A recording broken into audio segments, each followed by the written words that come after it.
Batata, ba mama, bandeko wa bolingo. Baike bana mboka. Mbote na bino. Jambo eno. Beto abu. Sanga yuabu. Mbote na ben. Boye malamu na Mayangani TV. Mais na émission na biso spécial diaspora congolaise ya Western Cape. Spécial ba congolais ya Western Cape. Ndenge bomoni nazali na kati ya Mada City, Cape Town, précisément na Afrique du Sud.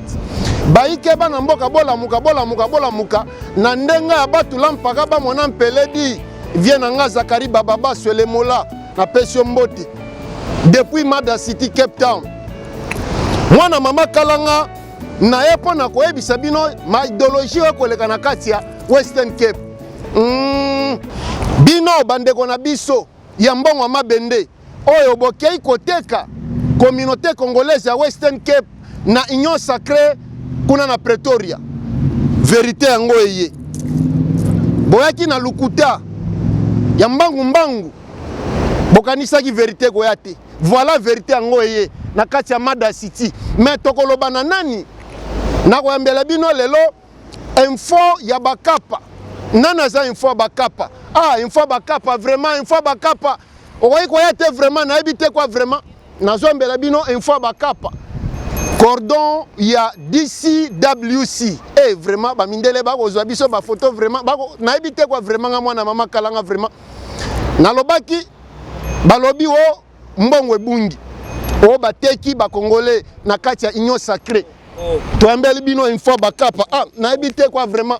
Bonjour mwana mboka. Bonjour, ni nango zo sa pas. Na ye awa vraiment, na ebite kwa vraiment. Zwana moi micro vraiment. C'est ça la moi bien. Toyaki ko luka yo. Mais tobi makabo to monyo to lobi ha info bakapa ye wana vraiment.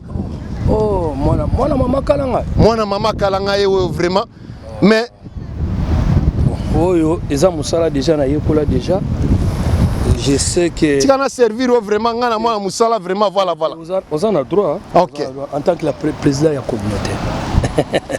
Mi présenter na nous vraiment. Est-ce que info ya bakapa on a lobaki ye oyo? Non, ngai info kapa. Oluka ngai. To banda ko luka yo batu ba ko loba trop sérieux balobi et ozo sala musala malamu na kati ya DCWC. Loba na bango nanu mi présenter na pesa bango na mwambote. Non bon, ngai je m'appelle d'abord Monsieur Kwangu Bukete Mathieu. Kombo nanga. Tala bango vraiment. Voilà. Oh kombo pena mama botelanga na papa. Kombo nanga eza Monsieur Mathieu Kwangu Bukete. C'est-à-dire naza descendance ya Kasavubu quoi. C'est-à-dire le premier président Oya banda masolo na Congo démocratique. Et romba bengaye na Congo central. C'est-à-dire biso toza ba descendance na ye. Mais suite tozo évoluer na libanda tolinga pena ko lobela mamba bikolo te tolinga to lobela nde to vanda na kati ya société. Donc il faut kapa aza mutoyo aya na mboka obwa d'abord professionnel naza muto na 600 académie de beaux-arts. D'abord naza artiste nalinga pena nalinga penza na talisa ba biso za ba période ya ba professeur yo. C'est-à-dire to ana série wana. To ana commentaire au salate mututu ayebinga naza pe sérigraphe. Asala na rodo c'est-à-dire na ko dessiner au pe na t-shirt. Mais monika bamboka toya ba évolution makambe belé toya na kata mboka oyo to sala ka auto ko sala naza pe mutoyo na sa makasi na bimisa télévision na lumière. Na kati yote télévision bima na lumière. Non. Oui, c'est grâce à moi. Oui. TV bima na lumière. Awa na Mada City. Yango moni tango yo zo lukanga Jimmy Magala benginga bivie nazana mwana mama kalanga ya zo lukayo. Na ibisi no bo pesa nga moi 20 minutes à 30 minutes na waya mona bino donc ça dit au moni ba masala tout ba na Paris. Tozu ba Théo Tupac ba Francine Nzongo ba Tony Sadi ba mama Virja motema ya Serge Misingu hein grand frère a fondé Georges et petite sœur a fondé Georges hein donc Mama Virja place aza aebike wana soda yango na ebisa ki fondé aebisa Faustin Manzikala na masa na ngate kama sikini. D'abord na souhaiter bango mes condoléances na Bashiro bakufeli. Donc toza pe na matanga ya Bashiro quoi. Moi na biso pa kufaki na Angola. Omoni yango lelo toye ko sala pe émission na tout près ya mai. Na koloba pe belé pona yeko tika ba muso na kata océan lelo. Ah na ebité quoi vraiment info kapa alobi aye kotika ba misusu na kati ya océan baike bana mboka bino ba eboko landa biso na bandaku a toza na Afrique du Sud précisément na Western Cape na 6 points mais na Mada City na Cape Town na 6 points na yeko tika batu na yeko funda batu na yeko funda batu na mai ya océan po moni mai eza esika moko eza ya munene mai yo c'est difficile au contrôler ngo mai ezali difficile po to funda batu toye ko funda bango wa po bali bakabola biso parce que eloko nga ninga te bato bakabola mboka yango na yeko funda bango epa nzambe po nzamba yoka bango pona tika bango exactement batata ba mama bandeko wa bolingo ndenge bouti ko yoka wezali ambiance ya entrée à émission to yambeli bino mwana mboka Info Kapa Mathieu Bokete alias Info Bakapa wazali président ya DCWC diaspora congolaise ya Western Cape. Mwana mboka boni nanu ba congolais Western Cape. Boni DCWC. Non, ba congolais ya Western Cape en général, là que je dirige aujourd'hui, baza vraiment bonne santé. D'abord, na pesa bango nanu merci belé pourtant to ko déplacer to vona mwana kiti to solo rango. Na pesi bango nanu ba merci belé parce que c'est grâce à eux. Info Kapa lelo à Zosalema. D'abord, omoni na souhaita ki masa nanga Jimmy Nzala ba me condoléances belé parce que to perda ki mère ça fait déjà un mois ngo tout nous sur toi ça droit sa vie na bon moni kaka comment talaga bango comment DCWC et travailler qui tombe la moi chapeau de comment dit bon monika eza idéologie batike la bisote mystique OK ya continuez moni DCWC vraiment ils en bonne santé baretou balobaka DCWC toujours combattu mais n'a jamais été abattu et je précise bien DCWC toujours combattu mais il n'a jamais été abattu. Merci kaka wana na note wana mais avant bino bozwa bureau ya DCWC to ebiete nungu ezalaki trop na kati ya Western Cape mingi na kati ya DCWC ezalaki na bureau moko ezalaki en place et bureau yango ezalaki dirigé par ndeko Walter mais tolali tolamuki révolution esalemi a dépend na ma de Paris kiki kaembe na pension mbote na baike mususu bobengani bango bobengana ki bango pona nini non moi na mama kalanga oui na Jimmy Magala parce que c'est vous les réalisateurs à cette émission naza na besoin bato yo ya surtout bato Mada City oyo émission yo côté la bango na ba parler naza na besoin ba yo ka biso omoni biso na ba Mike Alomba na ba Bay na ba Papi Sukambi biso za ba garder du temple talaga bango mingi za ba garder du temple biso toza ba véritable démocrate parce que problème eza nini batu nde bayebi ko ridi ba loi ya kate eloko ya batu basalate au moins lelo to ana problème na mboka na biso to ana problème constitutionnel ya au moins lelo batu bazo yiba na bango mboka bazo yiba mbongo ndenge balingi mais président moya kanga bango ezate parce que eza constitution batu ba détailler na ndenge na ba c'est ça non oui c'est ça sikoyo makambu ya DCWC eza yango yo na DCWC soki yo mwana mama kalanga ba pesi yo responsabilité dès que au démissionner directement gouvernement ekwei au ndenge Info Kapa za boyelelo soka démissionner d'office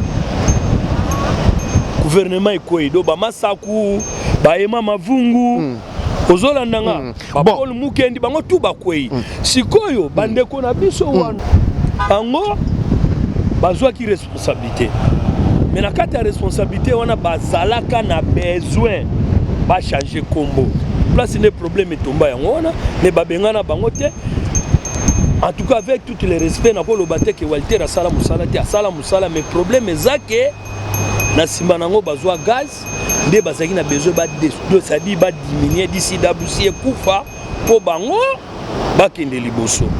Banzi boyeki baike bana mboka ndenge cordon auti ko expliquer mais pona historique esengeli boye baete bureau tozali kolobela ya baye balongwaki avant bango bazwa bureau mbutu ezalaki trop ndenga auti kolobaki ba démissionnaki révolution esalemaki mais avant ba démissionner ou bien avant balongwa ba memaki DCWC na maye ya politique ya union sacrée non omoni na kolinga to vendre sika moko pena poto beta pena bien wana mama kalanga to vendre na moni pena okomo kende place mo ya makasi c'est bon baike bana mboka to vendre na se to sola makambo bien avant to cha bango na océan ko funda bango na kata océan merci baike bana mboka batata ba mama bande kwa bolingo bomoni to vendre na se pamba te makambo eza très sérieux bomoni na simbi bible naza tata mayangani c'est-à-dire lelo tozolobela makambo nyonso tu na nsima kolobela yango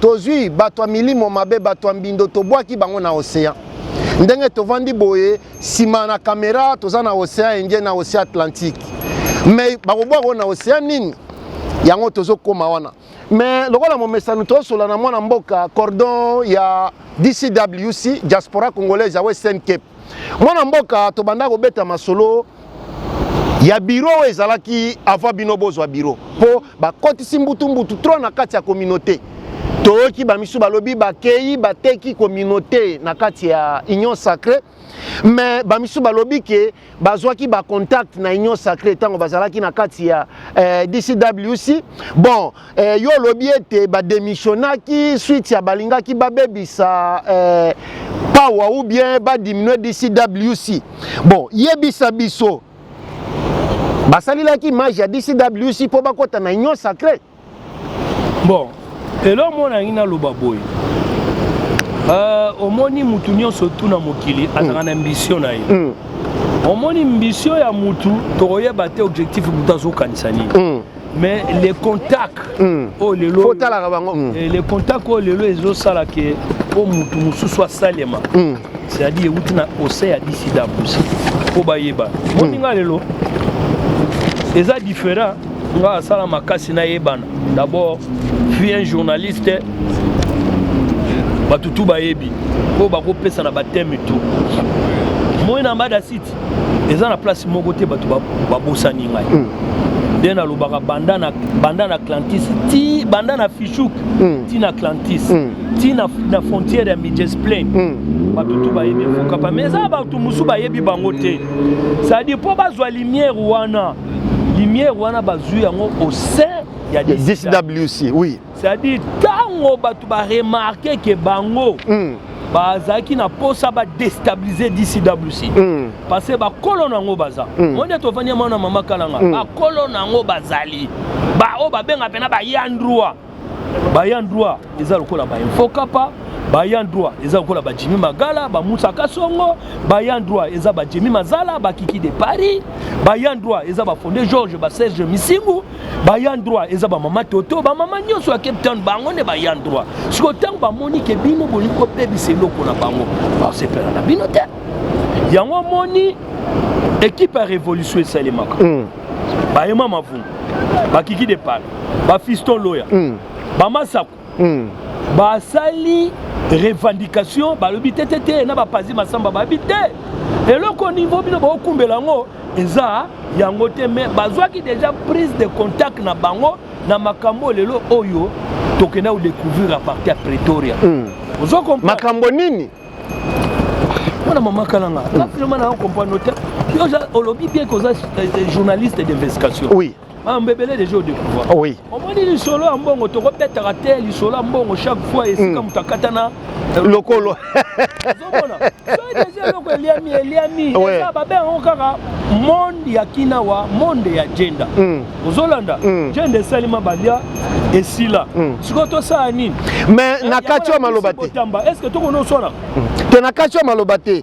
soki na koloba bongo ezali mpona kopesa précision na bayike bana mboko bakotala biso pamba te ekotisaki mobulu na kati ya terrain tomonaki bino bureau d'ICWC kokende na Pretoria tomoni mikolo eleki te tomoni bato biso tokobenga bato empire du mal bandeko na biso mbongo mabende bango mpe bakei kuna na Pretoria tovondika boye toki baaudio ebandi koya o baliaki $15,000 bamisusu o baliaki $30,000 bamisusu kutu $40,000 nayebi te kwa vraiment tokaki bakiki de Paris balobaki yango tolingi toyeba bato bazwaki mbongo combien toyebi ete basi bali yango eza mbongo mabende mais bazwaki combien mpona kopesa précision na bayike bana mboka papa mwana mama kala ngai eloko oyo ngai nalobi na ye kobwaka bato na kati ya mai ya océan faut comprendre ndenge eza boye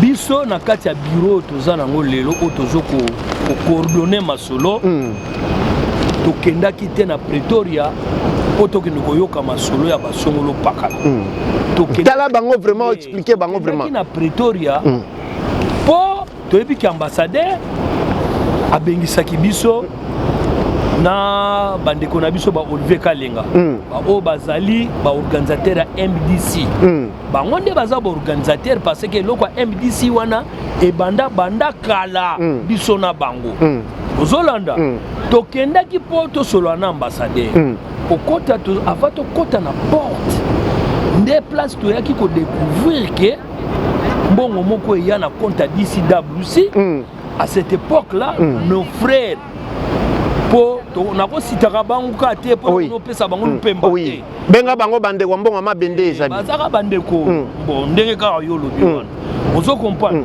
donc tokuti na kati ya porte baza ko pesa biso rapport na bango alors biso tunde tozalaki to voyager une équipe de 8 personnes et lesquels biso mais bandeko na biso bazalaki liboso na biso nzonga nde ezalaki boye ABC alors yebika ke sika lisolo mbongo ebetamaka bato musu bazalaki fâché mais ngai en tant que mokumbi bato nalaki fâché te nayebisi bango botika tokoma na terrain so tokomi terrain tokointerpelle oyo azalaki cordon ya DCWC c'est-à-dire le coordonnateur Atubayebi qui monsieur Walter Loteso c'est lui c'est-à-dire c'est lui Moutazaki coordonnateur ya DCWC il fallait couper sa rapport alors comme ils ont vu que ça danger mo rezoyer la bango liboso monika biso totambola mingi na masola lumbe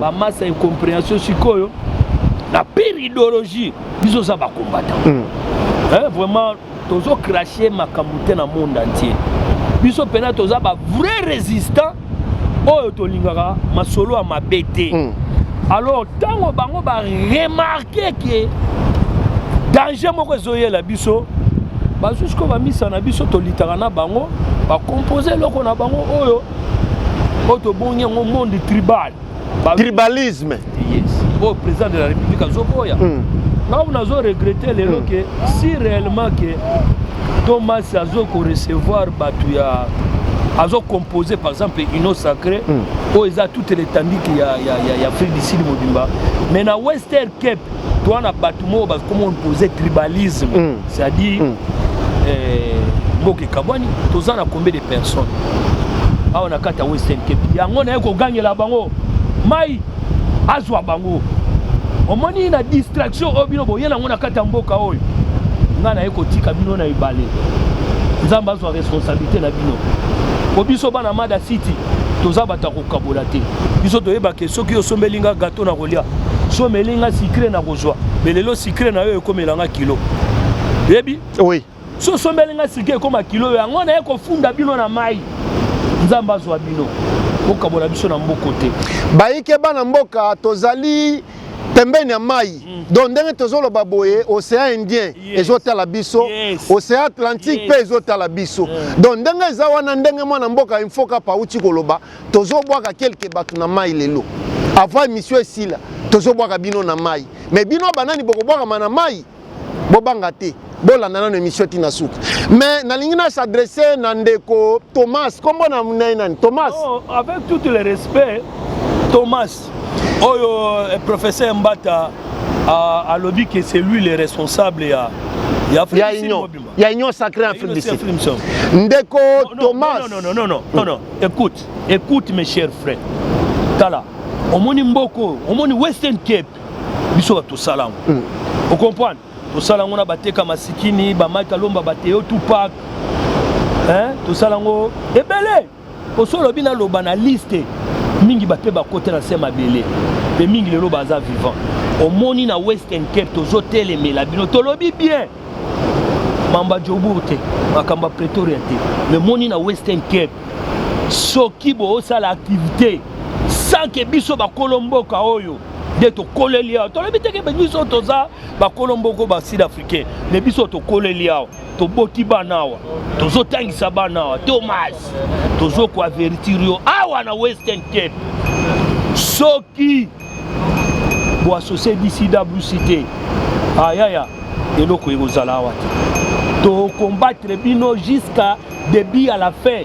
O ezamboka to kolela bo beta tolo na ba Jobour na ba Pretoria na ba Polokwane bo beta mais on a Western Cape de jamais. O ezamboka o biso nyonso tuna ba fossé manzika na ba fondé Georges Ebele ba si on appelle c'est moi un message c'est ça oui parce que comme linga méchant oui à mon nom fâché déjà Kisayema en tout cas bino za ba misa na biso tout aux arènes idéologie combattant yoka omoni lelo yo biso tout au sacrifier na mboko moni Tshisekedi lelo pour avoir na pouvoir. Nous on a sacrifié notre vie et to sacrifier plan makamu na mboka oyo awa place on a lobela Zolanda to combattre le régime passé il y a 18 ans oh lelo to bi ke sale l'autre côté ozo comprendre ale bato ba yela biso ba géopolitique na Mada City te au moins so ba yela ba géopolitique yawa to beba na bango to lakisa bango ke to za majorité yango to lobi na bango ke avant ba sala activité il faut ba consulter d'ici d'abousi au moins ba biloko boloba na ba WhatsApp, les réseaux sociaux par-ci par-là, Tolandango Telelo na ekoloba en tant que leader. Moi je suis le leader des opinions. Oh muto kabola rabatouté, oh alingarato zana ensemble. Vous comprenez? D'ici WC est égal à ba combattant. Muto nyo surtout yebi idéologie à ba combattant ndenge banda ke zala engrais là ya ba combattant. Toutes sortes confondues. Vous ala maître, au baluka na batch. Non na loba. Maître karatéka. Maître judoka. Kacher, toute discipline, biso tout temps to bandaka ko lité, biso tout ozaka liboke moko. Oyo mobuto bandaka ko loba tata moko, mama moko, ekolo moko. Alors lelo yo batu bakoko yate pour l'intérêt personnel na bango. Oui, baike bana mboka toujours. Ba ya ko zo yebisa Thomas. Na yebi ketie de l'Union Sacrée. Mission à président de la République, soi-disant Léon à Western Cape ba pesio. Rien. Ah on a Cape Town. Et les KT. Toujours la même idéologie. Na banzi bozo comprendre moi na mboka cordon une fois baka paza na kanda déjà pambate makambo esiliki se bana mboka baike bana mboka Western Cape. Nazo adressé na tous les mystères ya ba journalistes. Oui. Banda na Jobour Pretoria par-ci par-là. Tout ba mas ya ba journalistes boyebi makambo to sala na mboka awo. Ezala ono soko ngolo belelo ko boyebiso tout ozaka liboke. Hollandi, mutu moko te ayaka kolakisa ke yaza mutu ape perdre mutu tout balobi sali au drapeau biso tout ondimaka. Lelo ezate ke soki gâteau elinge kabwana bino bokomo wela ba intérêt bomona na Western Cape ya biso to ko défendre ba intérêt à Western Cape. Donc ça dit activité mon côté ko leka wana mboka oyo ça DCWC.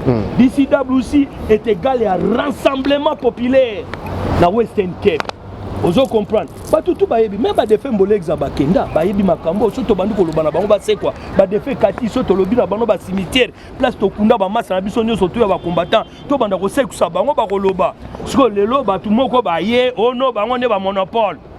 Ozo comprendre na comprendre mon maman talanga il faut la libre de parler. Oui. Moi il faut que na s'adresser muke Ndeko Thomas o azali soi-disant représentant ya Union Sacrée na Afrique du Sud. Awa na Western Cape baike bana mboka bazali d'accord na lolenge yo ko salela makambo te. Ndenge cordon ya DCWC uti koloba ozwi bato baza ba illégal ba illégaux bato baza capable te ya engager communauté à Western Cape ba doubler DCWC bazui contact na DCWC et puis ba démissionner bakimi bakomo ende kozwa mbongo ya union sacrée. Mais problème ezate bakozwa mbongo. Mais comment bazali ko kotisa ba réfugié na ba salam sika na makambo politique. Eza na jo moko soki Jeff Belio na bité so oyebi jo wana incohérent ko sakana te. Azolo ba ete ba réfugié na ba salam sika ba tosa mibeko Afrique du Sud te ba kende ko sala politique et pas bande ko na bango ya pire du mal. Ye nani? Oyebi papa omoniko nga lobine soki ye pena obenge nani? Soki Jeff Belio biloko moko ndenge wana. Ko na ngina fula ye. Ko fula ete ya. C'est pas la nana na tangi kombo na yo. Ye azaka ka loba ndenga za. Kasa sala activité to mona ete. Soki pena za mobali ya solo. Asa 500 personnes en boko total. Mais moninga il faut ka passo na lobi moni année prochaine à 2026. D'abord on a souhaité nanu peut-être na habité na kozonga ka na émission le mususu après décembre. Na souhaité na bon nanu bana Cape Town ba silisa année malamu na ba palais. Ba mère bobatela ba père. Ba père bobatela ba mère. Et puis bobatela ba lifanto na biso kala mingi te. Ba mususu mingi pe ba okende ba aussi sa banchiki. Rolanda. Mais année prochaine, d'ici d'Abroussi, il y a une organisation. À Kobengisa, tous les bateaux n'amboka. Oh, ils ont le la liberté. Ils ont le la masse. Mais moi, n'amboka. Yoka. Oui. Na le la masse. Aux Hollanda.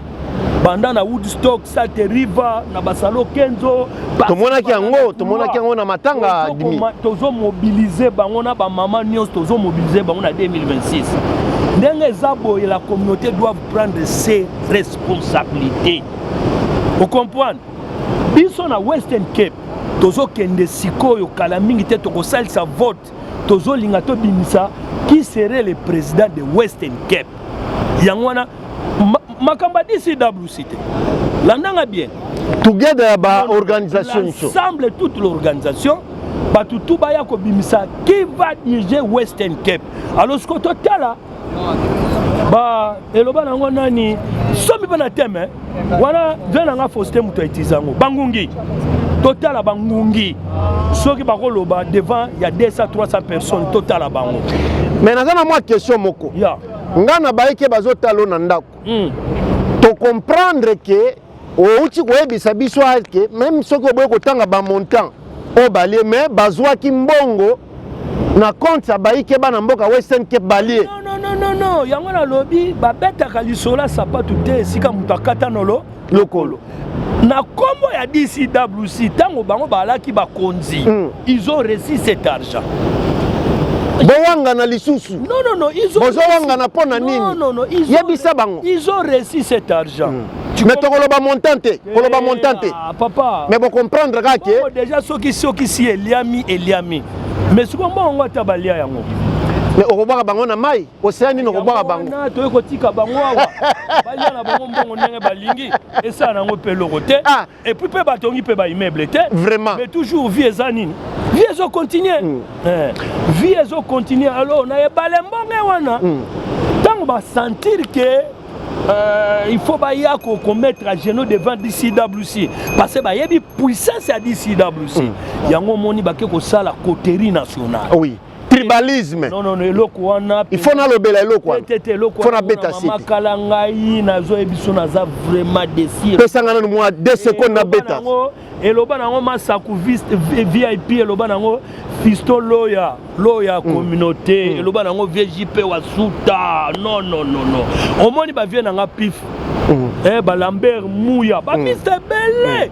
Bakoko mboka oyo so tozui ba vie Pablo tozui bango ebele so tozui bango ebele mingi bazo sepela te na makambo wana. Oui ngana boyite ba Congo bako exister ba Swahili pe basala Bangala Baluba te bako sala na bango mais boya te bolakisango devant la population. Papa toza combien po comme jour musu matanga ya ba Swahili ndeto uto kundamisa na biso lobi ya nani Carlos molimo na epe manakimia Karabas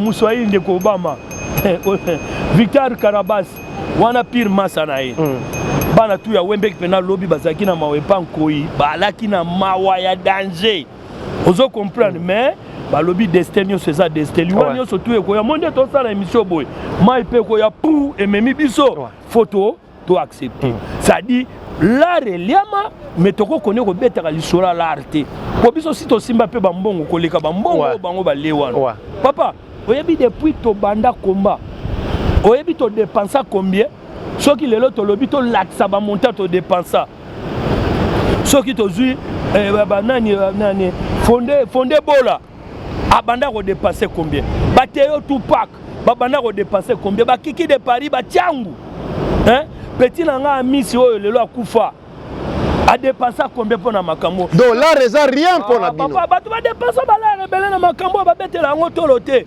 bango balia gâteau baselela bango biso siko problème na biso to yeba ke oyebi Joseph Kabila Kabange kasazaka partout Zolanda Kabanga za partout biso to yebi ke ba misa wana ba yapo ba détruire ba infiltrer te baza ba infiltrer donc voyez qu'il va ba infiltrer baza ba M23 ah vraiment ba mamba M23 d'abord ngana lo ba clair ces gens bazaki ba PPRD na ebité quoi vraiment nini bango lelo ba kolinga biso te po biso toza biso ba indépendant mais bazo ça l'assemblée Thomas Ozoka ba tozo dit la bango yoka info kapa aza membre à parti politique non non mais na linga lo mwa mukema na mboka bolimbisi baike bana mboka tozali contre tribalisme na kati ya Afrique du Sud na kati ya biso ba congolais mais bandeko oyo bake ko sala organisation ya tribalisme ya Chabwala donc ba epona ko kabola ba congolais na kati ya Western Cape bien sûr toza bomoko Bangala Baluba Bakongo Baswahili toza eloko moko mais il faut to boya tribalisme mais bino batu oyo bozolinga bo régner na politique mais po bozwa force bozo kosa bandeko na biso mususu boke bosali Chabwala et pona ba ebite journaliste investigation azalaka attaqué na kati Arma Tungulu ezalaki petit na bango Chabwala bavandi basali réunion Chabwala balobi non kende attaquer mwana mama Kalanga po makambo tozoka lelo il faut la toka ngo depuis kala mais batrika ki biso ba infiltrer Arma Tungulu batindi petit wana petit Chabwala aye abebisi makambo mais malheur po na bino tala bisika toyeko loba vérité ebani ete bozoli ya mbongo boliaki mbongo mais tokoloba montante mais tozobwaka bino na mai ya océan malheur po na bino bozokende na mai ya océan mais océan tokobwaka bino Indien ou Atlantique wane kozala na kolinga na bwaka bango na nini na océan Indien na Atlantique Atlantique poso to bwaki bango na Indien bakei na nazi te eza mabe po tozaka na besoin na bango voilà ozola mais d'abord to bwaki bango to fudi bango pa nzambe do bandeko na biso ya mbongo mabende bozaka bandeko na biso to bwaki bango na mai ya nzambe po awa toza na place moko bénédiction ozola na bwaki bango na mai vraiment papa yoka na expliquer kaka nazo kone oloba oui biso toza bana nzambe DCWC eza eloko esalema pona kokabola mboka te oui DCWC esalema pona rassemblement oui ozolanda comme même nos politiciens lelo ezala Fayulu ezala Moïse Katumbi ezala Tshisekedi ezala nani lelo soka comme président de la République eloko aliboso aboyaka tribalisme to boy tribalisme non comme nga info kapa neza président de la communauté je refuse la tribalisme oui olandi c'est-à-dire ngai na mukonzi na bango yango na ye kofunda batoyo bazolinga ba organiser mo tribalisme batika biso to vivre ndenge to vivaka biso ezala matanga ya Muswahili ezala matanga ya Mutabandundu to ya Bakongo biso tokendaka nyonso na ba anniversaire siko tala niveau oyo bango lelo balingi ba memeza nini baka bola biso o matanga bato abandu tokendaka te matanga Baluba tokendaka te Baswahili tokendaka te na kobeta bango fimbo oninga nga kobeta bango na bando betisa bango fimbu moko bon tokolekisa taka mpona makambo na bango te na banzi te fimbu nini nga fona beta bango fimbu yango landa bie poto concrète leka oui amour du prochain yango na fimbu olandi oui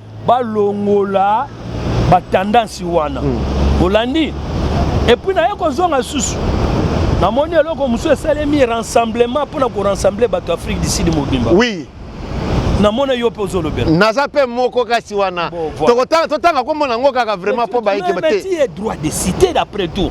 Bon on a CDSA. Voilà. Baiki a CDSA na pesi bino mbote. Mais il faut ka palinga lobelango. Lobelango. Non. Biso yango tozo kone oloba.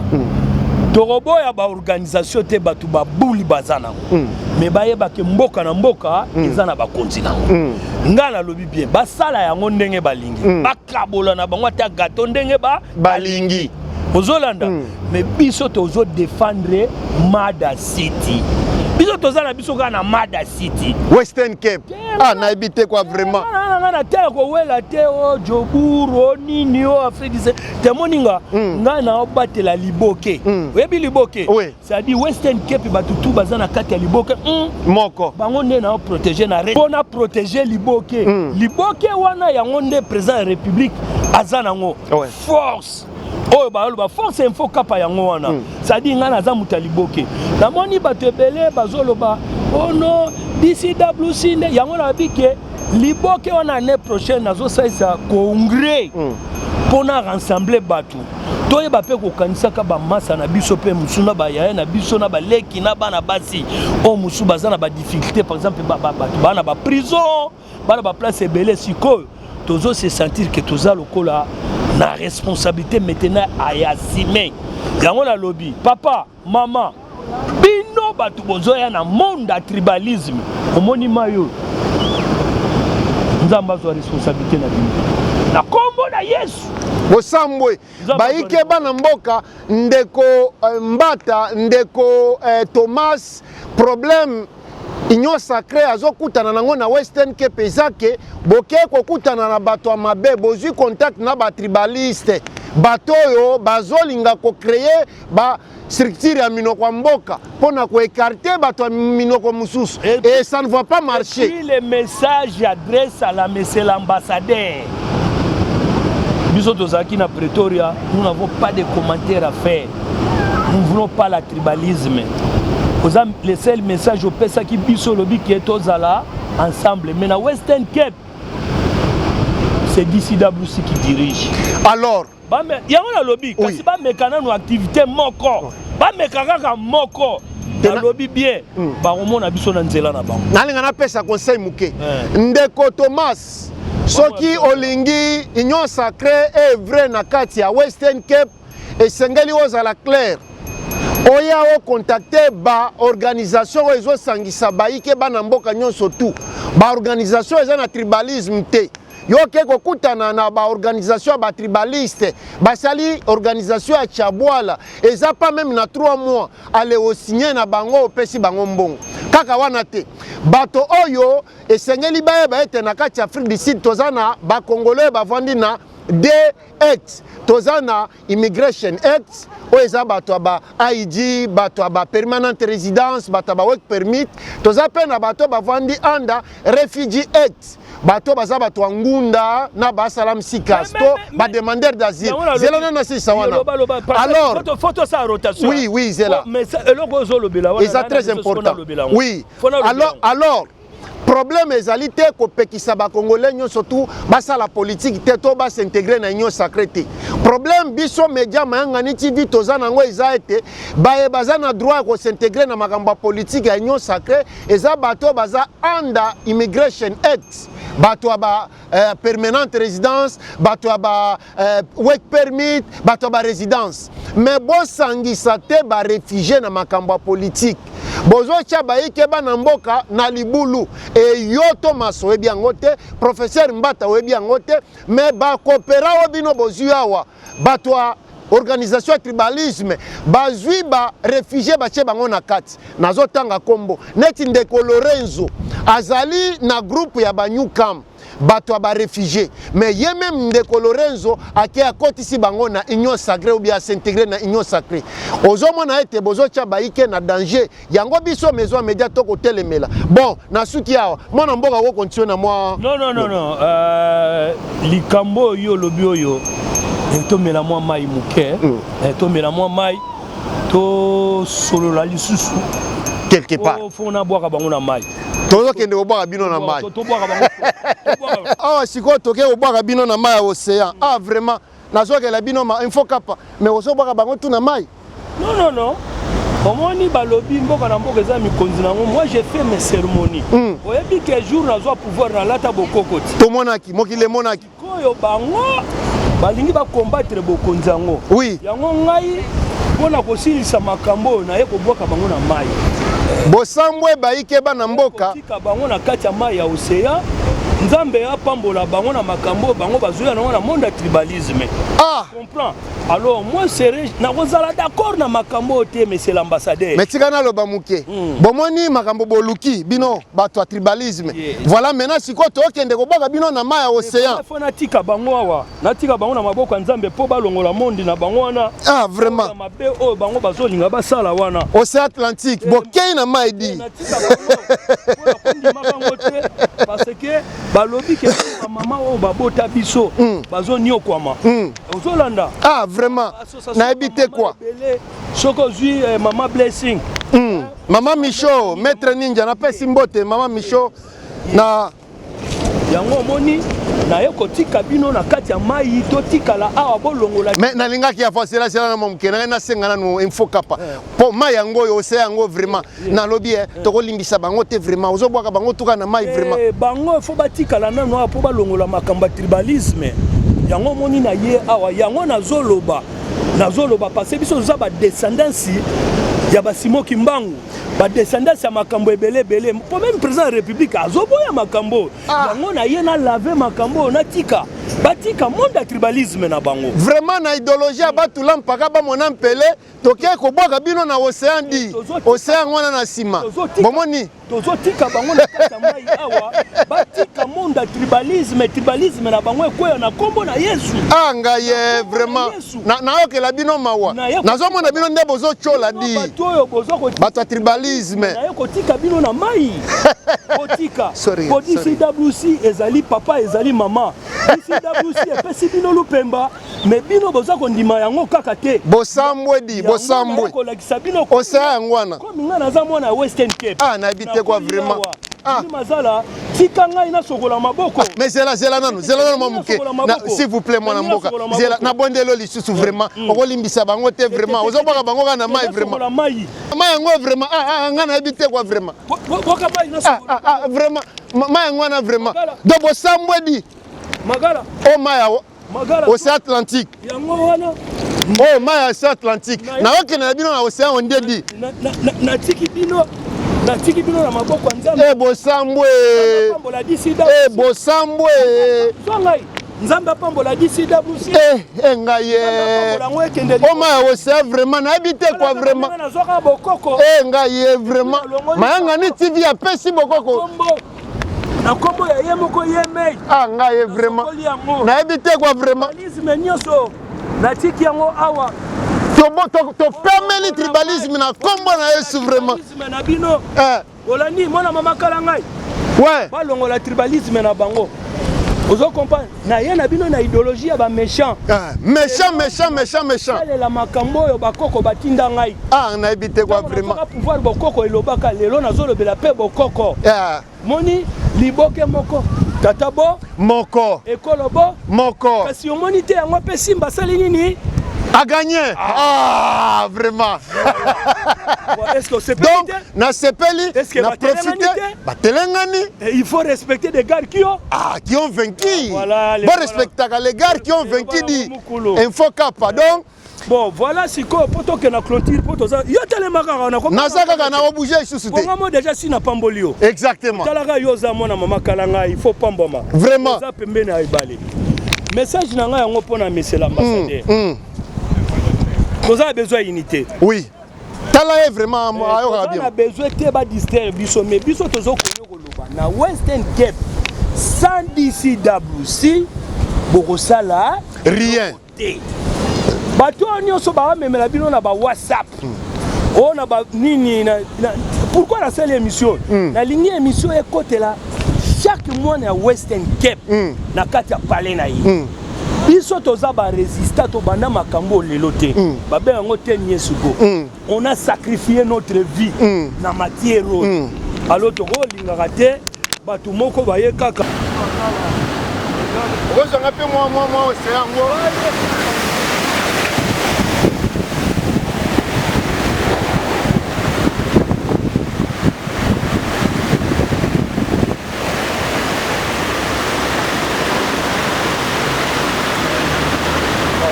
ya ça va il va être